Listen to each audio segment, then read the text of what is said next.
new Marimar. But is she better and more memorable than the old one? Sobrang napipress.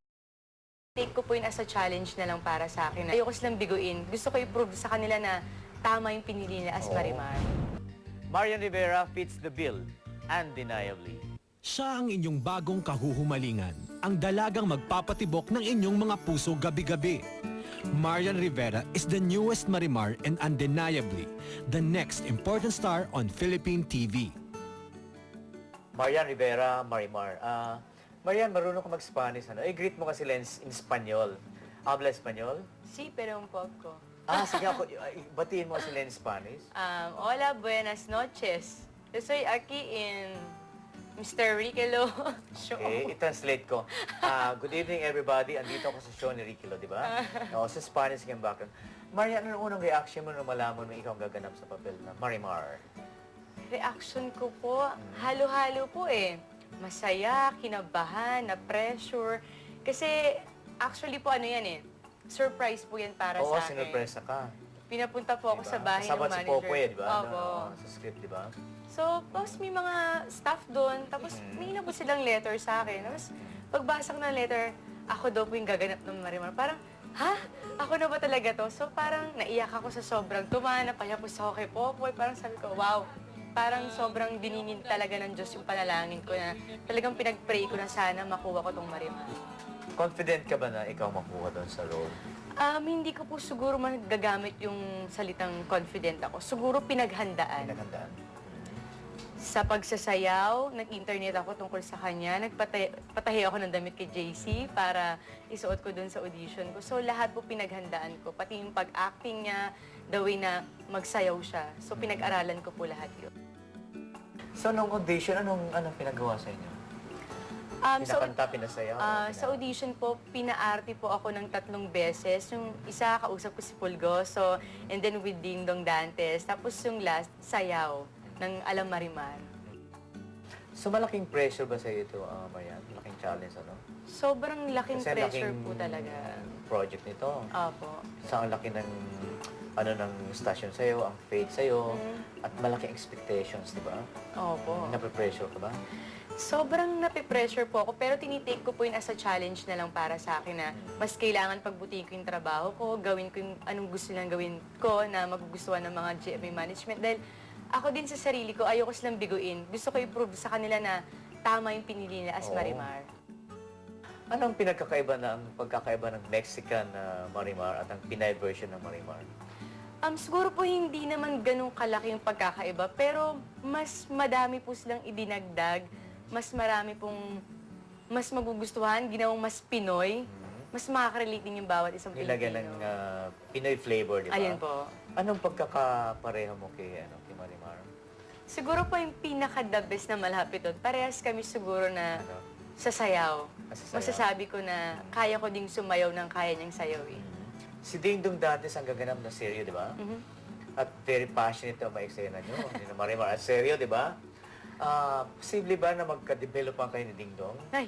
Alam ba ni Carillon? Ayaw po magsalita ng tapos na, ay, hindi kami ni Ding Dong. Pero tatlong linggo pa lang po kami nagkakasama ni Ding Dong. So, mahirap po mag-set up. Pero sa ngayon, sa sitwasyon po namin ngayon, mabuti po kami magkaibigan. After 4 weeks siguro, medyo ano na. Tsaka wala po akong masabi kay Ding Dong, sobrang gentleman, maaskaso, malambing. So, parang wala na akong hanapin pang iba sa leading man ko. Of course, Maria, parang a sudden turnabout to, ano? Dati, sweet ka. Tapos, gano'ng ka-daring ngayon compared sa noon? Kasi dati Gano'ng po, ka-sexy itong role na to? may pagka-sexy po talaga siya. Kasi nga nagpapakita ako ng skin, yung mga suot ko dito, medyo labas yung, minsan yung cleavage ko. So, compared sa dati, tsaka mas nagiging conscious din po ako sa mga kinakain ko ngayon. Kaya kailangan ko talaga alagaan yung katawan ko. Workout, Exercise. Paano pinaghandaan yung role na ganito? Nag-research din po ako, tsaka marami po kami mga workshops na ginawa. At syempre po sa tulong din po ng magagaling kong director na si Binibining Joyce Bernal at saka si Direk Mga Mac co-stars Alejandre. na, di ba? How is it working with Binibining Joyce Bernal? Opposisi daw yun, ano? Opo, pero magaang katrabaho si Direk Joyce eh. Si Binibini. Sinasabi niya, Marian, ganito yung gagawin natin, ganito, ganito. Parang bago niya ako isalang, bago kami mag-take, sinasabi niya po yung kung anong dapat at hindi ko dapat gawin. So, nagiging madali po para sa akin kasi mas gusto ko po yung tinuturuan ako kaysa po na gawin ko sa sarili ko anong dapat kong gawin. Si Pulgoso ba may eksena na kayo? Marami pong beses. Mayroon pa makipag-dialogue sa katulad ni Pulgoso? May mga ano po na mahirap kasi nag-uusap kaming dalawa, may eksena doon na bubulungan ko siya, umaalis siya. So parang wala, dinadala namin Kasi sa tao. nagda-dialogue din sa kanya, no? May Meron nagda-dialogue sa po. kanya. Oo. So may mga adjustments ka ba for the role? Malaki po. Yeah.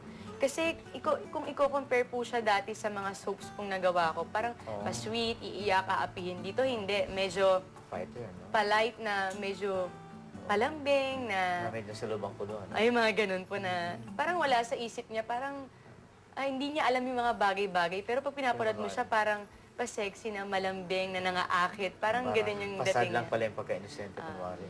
Of course, Maria, kasama mo dito si Katrina, di ba? Ang sexist Pinay ng FSM.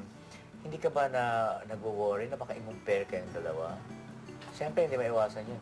Siguro po hindi maiiwasan na ikumpara, pero ang lagi ko po sinasabi, iba po si Katrina, iba ako. Parang may sarili siyang mga qualities na, Katrina yan, eto si Marian to. Saan ang feeling mo na ikaw ang binibuild up ng next big star ng GMA?